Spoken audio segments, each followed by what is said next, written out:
Olá pessoal, tudo bem? Sejam todos muito bem-vindos à nossa aula de marcação de vade-mecum.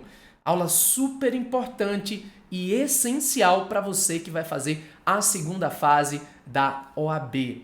Aqui eu vou falar sobre como fazer a marcação, o que pode, o que não pode, segundo o edital, e vou dar também algumas dicas de preparação utilizando o seu VAD. Lembrando que qualquer dúvida que você tiver, o que precisar, pode contar comigo lá no meu Instagram, o @Prof. Marcílio Ferreira.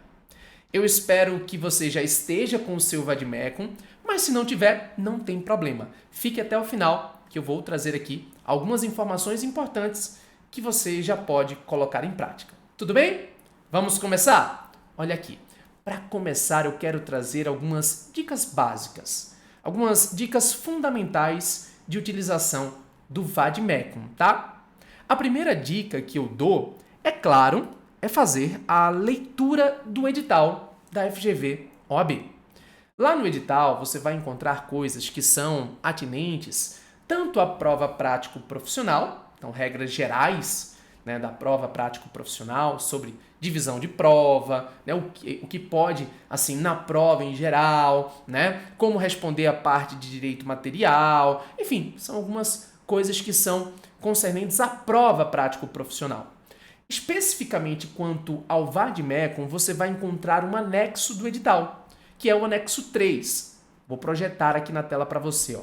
Eu sugiro que você faça a leitura desse anexo 3 mais de uma vez, inclusive. O anexo 3 trata dos materiais e procedimentos permitidos para consulta na prova prático-profissional. Então, aqui nesse anexo 3 do edital, tem o material ou os procedimentos permitidos, né? Você vai encontrar uma lista sobre o que é proibido, tá? Então, é uma parte aí que é fundamental. Eu sugiro, inclusive, que você imprima, deixa aí de lado, né, para poder utilizar, consultando. Mas ressalto que isso aqui se encontra na apostila do nosso curso e eu vou comentar aqui na nossa aula também. Mas é claro, é sempre importante ver diretamente do edital, não é mesmo? Segunda dica, e essa aqui é uma dica importantíssima que nem todo mundo sabe. Utilizar lápis de cor conforme divisão proposta. Presta atenção. Ao longo das nossas aulas, você vai marcar o seu vade-mecum, tá? Aquele artigo mais importante, né? Imagine, lá no artigo 1º da Constituição tem um inciso com dignidade da pessoa humana, que é muito utilizado na peça. Então eu vou dizer para você, ó, marque esse artigo. Bem, para fazer essa marcação, muita gente utiliza marca-texto. Só que marca-texto tem um pequeno problema. Se você, desse lado, tem aí um vade-mecum, você vai perceber que as folhas do vade-mecum são bem finas. Isso decorre da necessidade de produzir um material que contenha muitas leis, um material que seja compacto. Então, as editoras acabam fazendo a folha muito fina. Quando você passa um marca-texto, o que acontece? A tinta do marca-texto é tão forte que ela passa para outra página.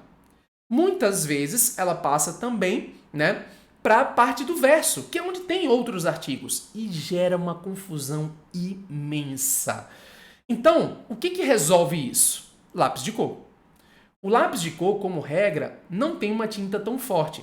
Então, o lápis de cor não vai marcar a outra página, não vai passar a tinta para o verso e vai facilitar, né? Então, vai na papelaria, compra, sabe aquela sequência de lápis de cor com cores diferentes? Com azul, amarelo, verde. E é importante que você tenha cores diferentes, porque eu vou fazer uma proposta aqui ao longo do nosso curso de marcação com cores diferentes. Vamos utilizar cor específica para o direito processual, cor específica quando for alguma coisa relacionada ao direito material. Então, é importante ter esse lápis de cor com cores diferentes. Talvez alguém diga assim, Marcílio, eu quero usar caneta, né? Sempre tem aquela pessoa que é mais bagunçada, quer utilizar de qualquer jeito e tal. Veja, você até pode utilizar a caneta para sublinhar, né? Então tem uma palavra que você quer dar destaque, você pega a caneta e sublinha. Mas eu não recomendo, tá? Porque, embora seja permitida a caneta, ela tem um problema, ela é definitiva, não tem como você tirar. Às vezes, o examinador pode interpretar que aquilo ali foi um símbolo. E símbolo no edital, por exemplo, é proibido. Então, qual é a minha dica? Além do lápis de cor, tenha também um lápis normal, que aí você utiliza para marcar uma palavra, né, para sublinhar alguma coisa que seja mais relevante. Um lápis normal. E por que um lápis normal? Porque se der algum problema na hora da prova, que eu acredito que não vai dar, porque o edital permite, mas se der algum problema, pega a borrachinha e apaga. Tá certo? Então isso é algo que resolve. Outra dica que eu dou é utilizar etiquetas marca fácil, tá? Eu vou voltar a isso mais à frente, mas eu já quero deixar aqui destacado a importância da etiqueta marca fácil. O que é essa etiqueta, né? Ao pegar um Vademecum, você vai perceber que o VAD tem lá várias leis. Então, tem a Constituição Federal, tem o Código de Processo Civil, tem o Código Civil, tem a Lei de Mandado de Segurança, tem várias leis. Bem, se você for pesquisar manualmente essas leis, você vai levar muito tempo. Então, por exemplo, imagine que a questão seja sobre mandado de segurança. Aí você vai procurar a lei de mandado de segurança. A questão exige um artigo do CPC. Aí você vai procurar onde está o CPC. Isso faz com que você perca tempo. Se você tem a etiqueta marca fácil, ela vai estar na lateral, né? Você vai grudá-la na parte certa, né? Ela vai estar na lateral e quando começar a prova, você vai olhar e já vai estar lá. Constituição, puxa, já está na Constituição. CPC, puxa, já está no CPC. Então, faz com que você ganhe tempo. Veja, a prova do exame de ordem é uma prova de tempo. Você vai ter que jogar com o tempo que você tem disponível. Você tem uma peça para fazer e mais 4 questões de direito material. O tempo é seu amigo, certo? Então, isso ajuda a ganhar tempo. E cuidado, já já eu vou falar sobre isso. O edital proíbe post-it em branco. Então, nem pense em pegar um post-it e escrever Constituição, CPC. Isso não pode. Né? O que se permite é etiqueta já com a marcação impressa. Por isso, eu recomendo a etiqueta da marca fácil, tá? Eu também dou uma dica de utilizar clips. Tá? O clipzinho que você vai lá, coloca a mais. Porque, às vezes, a etiqueta marca fácil não tem todas as leis. Então, você pega o clips, coloca naquela lei que você precisa, já abre, né? E lá tem todas as informações importantes para você, tá? Então, o clips pode ser uma boa estratégia adicional e é algo que é muito bom, porque qualquer problema que você tenha, você tira o clips na hora da prova, né? Bem, uma outra dica é conhecer os famosos índices. Nós temos alguns índices a depender do Vademecum, tá? Isso varia conforme o Vademecum, mas existem alguns índices que são importantes. Então, por exemplo, o índice cronológico de legislação. Todo Vademecum normalmente tem, né? No início do Vademecum tem lá um índice das leis que o Vademecum possui de acordo com a cronologia, tá? Recente para mais antiga ou vice-versa, né? Isso vai depender do Vademecum, mas tem lá. Para que isso? Para que você encontre a lei onde ela está no seu Vademecum. Então, às vezes você sabe, poxa, eu quero a lei aqui de mandado de segurança, então você vai lá, procura o número da lei e vai dar a página, né? Mas tem também índice alfabético remissivo da Constituição com a DCT, que é um índice em que você vai ter temas, palavras, né? Veja, índice alfabético remissivo. Então, esse é um índice muito importante, a gente vai utilizar ao longo das aulas, né? Às vezes, por exemplo, lá no índice tem lá, né, direito ambiental. E aí os artigos sobre direito ambiental. Você pegou uma peça sobre direito ambiental, e aí? Você vai lá, direito ambiental, tem os artigos. Às vezes caiu uma questão sobre índios. Onde tem índios? Aí você vai lá, procura todos os artigos relacionados. Apareceu uma questão, sei lá, sobre serviço postal. Meu Deus! Vai lá, serviço postal. Quais são os artigos da Constituição? Esse índice ajuda, né? Existe também o índice sistemático da própria Constituição Federal. Os tópicos da Constituição Federal. Sei lá, princípios fundamentais, né? Direitos fundamentais e tal. Então, os tópicos da Constituição com a página em que você encontra. Isso ajuda muito, né? E alguns possuem também índice de súmulas. Tem lá, né? De acordo com a temática, a indicação das respectivas súmulas. Mas, Cílio, como é que eu faço para conhecer esses índices? Só tem um jeito, que é mexendo no seu Vademecum. Ao longo das nossas aulas eu vou mexer um pouco com você, mas eu sugiro que você vá, neste momento já, pegando um pouco e manuseando. Então abre nas primeiras páginas, você vai ver que tem uma apresentação, tem uma explicação do que é o vade-mecum e tal, e vai aparecer índice, né, de acordo com a estrutura do teu vade-mecum, ressaltando mais uma vez que isso varia de acordo com o vade-mecum que você utiliza, não é algo estanque, tá? Tem uma certa variação. Mas essas são as dicas que eu chamo de dicas básicas, tá? Dicas básicas para a utilização aí do vade-mecum. Lembrando que, tendo alguma dúvida aí sobre o seu VAD, pode falar comigo lá no meu Instagram, @profmarcilioferreira, e eu vou te ajudar. Ok? O que pode e o que não pode? Vamos começar agora utilizando como base o edital. Galera, não sou eu que estou criando, não sou eu que estou inventando, isso é o que está no edital. E eu jogo o jogo do edital. Se eu vou para uma competição, eu tenho que saber quais são as regras daquela competição. Se eu vou, né, para algo que está me avaliando, eu tenho que saber qual é a regra da avaliação. Eu pratico triatlon, por exemplo. Quando eu vou para uma prova de triatlon, eu vejo qual é o percurso, quais são as regras, né? Então eu estudo aquilo para poder sair bem. Quais são as regras? Então a gente começa com o que pode. Lá no edital você encontra o seguinte: o que pode consultar? Primeiro, pode a legislação não comentada, não anotada e não comparada. Então muito cuidado. Se você for na livraria, você vai encontrar, às vezes, lá uma legislação comentada. Não pode. Legislação anotada. Não pode. Nem mesmo legislação comparada. Às vezes tem um comparativo de uma lei com outra. Não pode. Tá? Pode ainda, códigos. Os códigos, Código de Processo Civil, etc. Inclusive os organizados que não possuam índices estruturando o roteiro de peças processuais, remissão doutrinária, jurisprudência, informativos dos tribunais ou quaisquer comentários, anotações ou comparações. Então pode Código de Processo Civil, Código Civil, etc. Só não pode com essa estrutura. Ah, Marcílio, eu comprei o vade-mecum aqui da Ridel, sei lá, e aí nesse vade-mecum eu não sei, tem ou não tem? Não. Esses vade-mecums, que são os VADs gerais, eles já são estruturados pensando nisso. Então tem lá o Código Civil, tem lá o Código de Processo Civil e não tem esse índice estruturando o roteiro de peça que é vedado pelo edital, tá? Pode também, súmulas, enunciados e orientações jurisprudenciais, inclusive organizados, desde que não estruturem roteiro de peças processuais, né?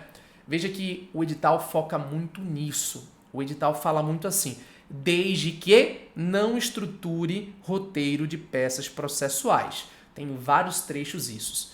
Você não pode estruturar uma peça lá no vade-mecum, tá? Você pode estruturar no seu rascunho com base na sua cabeça, mas você não pode montar uma peça lá no vade-mecum. Então, por exemplo, você não poderia pegar um artigo e escrever competência e puxar para o outro artigo legitimidade e montar uma peça processual dentro do vade-mecum. Isso é proibido, né? O edital é expresso ao dizer que desde que não estruture um roteiro de peça processual. E por isso é muito importante ter cuidado com a marcação do VAD. Eu vou trabalhar aqui bem direitinho com você, tudo com base nas regras da FGV, fique tranquilo, tá? Também é permitido a existência aí de leis de introdução aos códigos. Então, o seu vade-mecum pode ter lei de introdução ao código. Pode ter também instruções normativas, tá? Isso é permitido. É possível também índices remissivos em ordem alfabética ou temática. Eu falei, né, que o vade-mecum vem ali com um índice remissivo. Só que veja, mais uma vez, olha o que ele diz: desde que não estruturem roteiros de peças processuais. Então pode ter um índice remissivo, né, inclusive em ordem alfabética, com temas ali, né, que são os temas cobrados e tal, desde que isso não estruture um roteiro de peça processual. Seria dizendo lá como fazer a peça. Isso não pode. Pode ainda exposição de motivos, tá, que existe em alguns códigos. Regimento interno também está permitido. Resoluções de tribunais, tá? E aqui, muita atenção ao que vem agora, que você vai utilizar agora, tá? Vou até colocar de outra cor. Simples utilização de marca-texto, traço ou simples remissão a artigos ou a lei. Cuidado com isso. Você pode utilizar o marca-texto, o lápis de cor para poder destacar aquele artigo. Isso é permitido. Mas veja o que ele diz. É uma simples utilização de marca-texto, traço ou simples remissão a artigo ou a lei. Então você vai poder utilizar para marcar esse artigo sem inventar. Não é para fazer símbolo, não é para puxar setinha, não é para inventar. É marcar o artigo, apenas isso, tá? Veja que ele vai além. Além de fazer a utilização do marca-texto, você pode fazer também um traço. Então é permitido, por exemplo, um traço para sublinhar.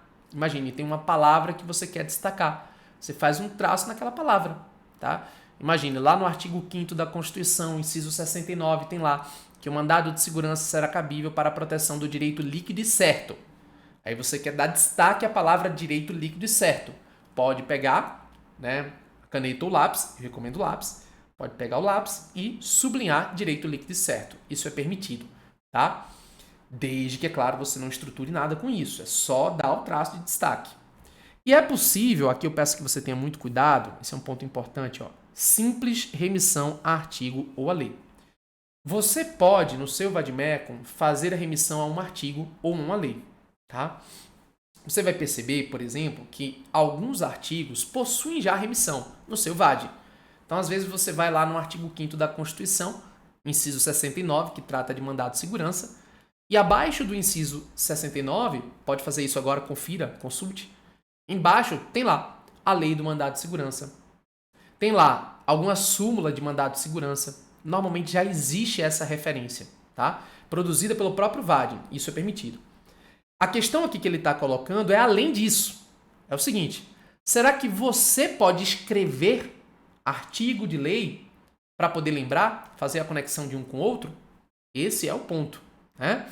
Então imagine, eu estou aqui no artigo 5º, inciso 69 da Constituição, você deve ter aberto aí, e aí eu quero fazer uma remissão ao artigo 102 da Constituição, inciso 1, que trata de competência do Supremo Tribunal Federal, para indicar quando o mandado de segurança será dirigido ao Supremo. Será que eu posso escrever no artigo 5º, inciso 69, escrever artigo 102, inciso 1?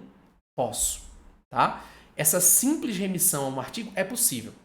O que eu não posso? Eu não posso escrever algo além da remissão ao artigo. Então, eu não poderia, por exemplo, escrever assim, ó, competência do STF, artigo 102. Não. É a simples remissão a artigo ou a lei. Eu posso escrever um artigo, eu posso escrever uma lei, mas eu não posso escrever, por exemplo, ali uma dica, né? Escrever algo que vai me ajudar a memorizar. Isso não é permitido, tá? Então, imagine, pegar o Vademecum e escrever, lembrar aqui, não. O que você pode é colocar artigo tal, lei tal. Simples remissão a artigos ou a lei. O edital também permite separação de códigos por clipes. Então, você também pode usar clipes. Você pega o clipezinho, coloca lá num código ou numa lei que você queira destacar. É permitido, tá? E é algo que eu recomendo, porque o clips é algo muito bom. Você coloca o clips e você pode tirar na hora da prova se der qualquer problema. Você pode, inclusive, usar o clips para indicar algum artigo. Né? Imagine, você já coloca o clips virado para um artigo específico que você quer encontrar na hora da prova, também pode. E aqui nós temos ainda a utilização de separadores de códigos fabricados por editoras ou outras instituições ligadas ao mercado gráfico, desde que com impressão que contenha simples remissão a ramos do direito ou a leis. É o caso lá da etiqueta que eu falei, etiqueta marca fácil. Bem, em exames anteriores, a própria FGV divulgou que pode com imagens, tá? Não tem no teu edital atual, mas a FGV já fez, né, em um determinado exame, a bondade de publicar foto do que pode e o edital permanece o mesmo. Então, a gente pode aqui mostrar a você, tá na apostila também do nosso curso, o que pode. Então, você vai ver, ó, aqui, por exemplo, se não der para enxergar, tem lá na apostila, tá? Mas aqui, por exemplo, tem um artigo com um traço embaixo, ó. Não tem nenhum problema, pode isso. Utilização de marca-texto, olha aqui, ó, o marca-texto sendo passado, pode fazer isso. Veja, a etiqueta aqui, ó, a etiqueta marca fácil é desse jeito, sem escrever, já está impressa, já está com o produto direitinho, né? Olha o índice índice aqui, ó, sem problema nenhum, pode ter esse índice, tá? E aqui nesse ponto, veja, é simples remissão manuscrita, que é aquilo que eu falei, que é escrever o artigo. Tá vendo aqui, ó? Ele escreve a OJ, ele escreve a súmula. Isso pode. O que você não pode é trazer ali uma dica, uma cola, mas a simples remissão a artigo, manuscrita é possível, ressaltando que eu sempre recomendo que utilize lápis, porque depois você pode apagar. Marcílio, e o que não pode consultar? Olha aí, o que não pode consultar, o que está terminantemente proibido. Parece um pouco ali em comparação com o que a gente já viu, né? Então, ó, não pode código comentado, anotado, comparado ou com organização de índices estruturando o roteiro de peça processual. Isso é proibido. Não pode jurisprudência também não pode. Não pode anotação pessoal ou transcrição. Então, fazer uma anotação pessoal, né? Só cabe isso quando for aquilo. Isso aqui é para utilizar quando for... Não. A anotação pessoal é proibido, tá? Lá no seu vadimeco. Também é proibido cópia reprográfica, xerox, não pode utilizar. É proibido ainda utilização de notas adesivas manuscritas em branco ou impressas pelo próprio examinando. Então você não pode utilizar aquele post-it em branco. Gente, eu sempre falo isso e é impressionante. Sempre tem alguém que não ouve. Aí quando chega perto da prova, tá lá o vadimécum com um post-it em branco. Pelo amor de Deus, não vai fazer isso. Tem que usar a etiqueta da marca fácil, tá? Nota adesiva manuscrita não pode. O post-it em branco não pode. Terminantemente proibido. Mesmo que você mesmo imprima, não pode. Tem que ser de empresa do mercado gráfico que produz essa etiqueta para você colocar na lateral, tá? Também é proibida a utilização de separadores de códigos fabricados por editoras ou outras instituições ligadas ao mercado gráfico em branco, tá? Em branco não pode, tem que estar preenchida. Então você pega aquela etiqueta da marca fácil, já vem com Constituição, é só colocar. Já vem com Código Civil, é só colocar, tá certo? Então não pode em branco uma etiqueta lá que não tem nada escrito, isso não pode. Também é proibido impressos da internet. Não pode impresso da internet. Imprimir alguma coisa da internet, isso é proibido, tá? Também não pode informativo de tribunal, aquele informativo que vem com jurisprudência. É proibido ainda livros de doutrina, revistas, apostilas, calendário e anotações, né? Antigamente, quem conversar com uma pessoa que fez, por exemplo, o exame de ordem na época da Sebrasp, CESP, né? Na época o nome era CESP, vai saber que as pessoas iam fazer a prova da OAB com bolsas, mochilas, porque antigamente se carregava mesmo doutrina, né, livros de prática. Hoje é terminantemente proibido, não pode. Livro de doutrina, revista, apostila, calendário. Então, por exemplo, a minha apostila maravilhosa, você vai ver, apostila grande, mais de 300 páginas lá de conteúdo para você. Mas essa apostila, apesar de linda, maravilhosa, é só para treino. Você não pode utilizar a apostila no dia da prova. Você não pode utilizar a apostila, né, lá no dia da prova, porque o edital proíbe. É proibido ainda dicionário ou qualquer outro material de consulta adicional, legislação comentada, anotada ou comparada, já falamos sobre isso, e também é proibido súmula, enunciado, orientação jurisprudencial que seja comparado, anotado ou comparado, né? Comentado, anotado ou comparado, porque aí você tem um conteúdo que não foi produzido, né, por você, conteúdo que serve ali de cola. Enfim, tudo isso, a nossa lista de proibidos, também já foi divulgada, né? Já tivemos ali uma explicação da prova da FGV, né, da banca, sobre o que não pode consultar com fotos, ou seja, experiências anteriores, né? O que aconteceu? A FGV todo exame tem problema ali, aí tem que recolher um vadimeco e tal. Já vou até dar uma dica sobre isso. E aí foi tirando foto para colocar. Olha aí, o que não pode? Veja que aqui, ó, é uma anotação pessoal esse exemplo que ele dá aqui. Alguém pegou no vadimeco e escreveu, ó, não há fato. Isso aqui tá proibido, tá? É uma anotação pessoal, tá? Então você tem lá, ó, um comentáriozinho, um outro comentário, uma explicação. Isso é proibido. Veja, ele coloca aqui, ó, uso de separadores em branco. Também não pode. Tá vendo que a etiqueta não tem nada? Não pode. Só pode a etiqueta com a indicação da lei, tá? Veja, utilização de marca-texto, traço ou símbolo de forma a estruturar o roteiro de peça.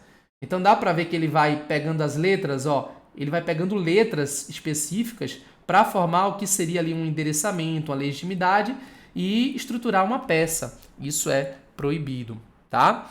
Utilização também de post-it em branco ou com anotação. Olha isso, né? O que as pessoas faziam. Isso era muito comum antes. A gente tinha inúmeras situações dessa maneira, né?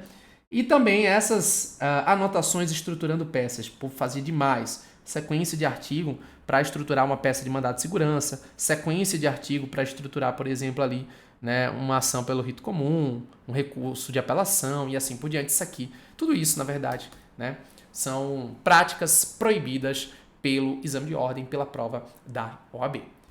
Tranquilo, meu povo? Bem, com essas informações, eu quero trazer aqui uma recomendação muito importante.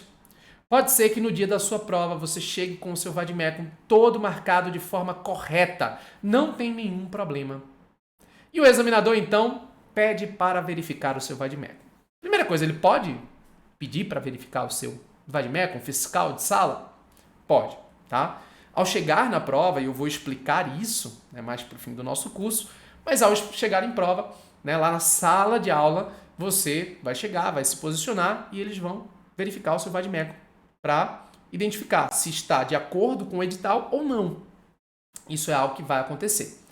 Se eventualmente seu vade-mecum estiver de acordo com o que eu expliquei, ok, você vai receber a validação do fiscal e vai poder fazer a sua prova utilizando o vade-mecum. Se tiver algum problema, o seu fiscal de sala vai tentar fazer algo. Primeira coisa que ele pode querer fazer é grampear trechos do seu vade-mecum, tá? Então, tem uma lei que tem algum problema. Ele vai querer grampear ali a lei para que você não possa consultar. Ou, o que acontece de vez em quando, ele vai querer recolher o seu vade-mecum, tá? O que eu digo sempre para os meus alunos? Se o seu vade-mecum estiver todo certinho e ele quiser recolher, conteste. O fiscal de prova, o fiscal de sala, muitas vezes, não tem todas as informações. E existe normalmente um coordenador do andar ou um coordenador do prédio que tem mais informações. Então eu sempre digo, ó, chegou no dia da prova, teve um problema, peça para chamar o coordenador do andar ou do prédio para verificar e mostrar que você está certo, tá? Somente em último caso, se realmente não deixarem você fazer a prova, aí você entrega o seu vade-mecum, né? E aí depois tenta recorrer ou fazer alguma coisa. Mas é importante que você tenha em mente que você tem direitos. Se o edital está dizendo que pode dessa forma e você fez de acordo, não há motivos para que grampeiem alguma lei ou mesmo para que recolham o seu vade-mecum. Tudo bem? Algumas dicas finais para a gente fechar. Primeiro, faça as marcações do seu vade-mecum ao longo das aulas e do seu estudo. Não adianta querer marcar tudo agora. Ah, Marcílio, quais são os artigos da lei de mandado de segurança? Vou marcar tudo agora. Não. A marcação de vade-mecum é um processo, é uma evolução. Então você vai marcar de forma progressiva, tá? Lá no nosso curso você vai ver que para cada peça que a gente estuda tem os artigos a serem marcados. Se você quiser, antes de uma aula já ali fazer algum artigo, fazer a marcação do artigo, pode. Tá? No início da apostila de cada peça tem um artigo a ser marcado. Mas eu não sugiro que você faça tudo de uma vez. Vai fazendo progredindo. Então, assistir uma aula de mandado de segurança, faz a marcação de mandado de segurança. Assistir uma aula de mandado de injunção, faz a marcação de mandado de injunção. E assim por diante. Segunda dica, utilize um material sempre confiável. Então, estude aqui comigo, utilize a apostila, que é de alguém que tem experiência, de alguém que prepara para o exame de ordem há muito tempo, material bem completo e confiável. Não vai pegar material aí, às vezes, de internet, que não tem fundamento, tá? Utilize ainda rascunho e caderno de peças idênticos ao da FGV para treinar. É muito importante isso. Você vai fazer peça, você vai fazer as questões, então utilize o caderno de peças especificamente ali para treinar com o mesmo que você vai fazer no dia da prova. Ai, Marcílio, como é que eu consigo isso? No site da FGV. Se você entrar no site da FGV no exame anterior, é só entrar aí no exame anterior, você vai ver que lá tem o caderno de peça da prova anterior. Você imprime, pega a folhinha e utiliza. Ai, Marcílio, eu não consegui, estou com dificuldade. Fala comigo no meu Instagram, @prof. Marcílio Ferreira, que eu te mando a foto para você imprimir aí dezenas. Eu recomendo que você imprima já umas 50 páginas, né, ou mais, tá? Controle o seu tempo na realização das peças. Como eu já falei, o tempo é o fundamento para você conseguir fazer uma boa prova. Então, controla o tempo que você está gastando em cada peça. O que eu sugiro? Anota. Vai fazer lá a primeira peça, vai demorar às vezes 5 horas. No dia da prova não pode demorar 5 horas, mas no dia, em casa, a primeira peça vai demorar. Tem gente que demora um dia inteiro para fazer a primeira peça. Não tem problema. Qual é o ponto? Fez a primeira em 10 horas, então a segunda tem que diminuir para 8.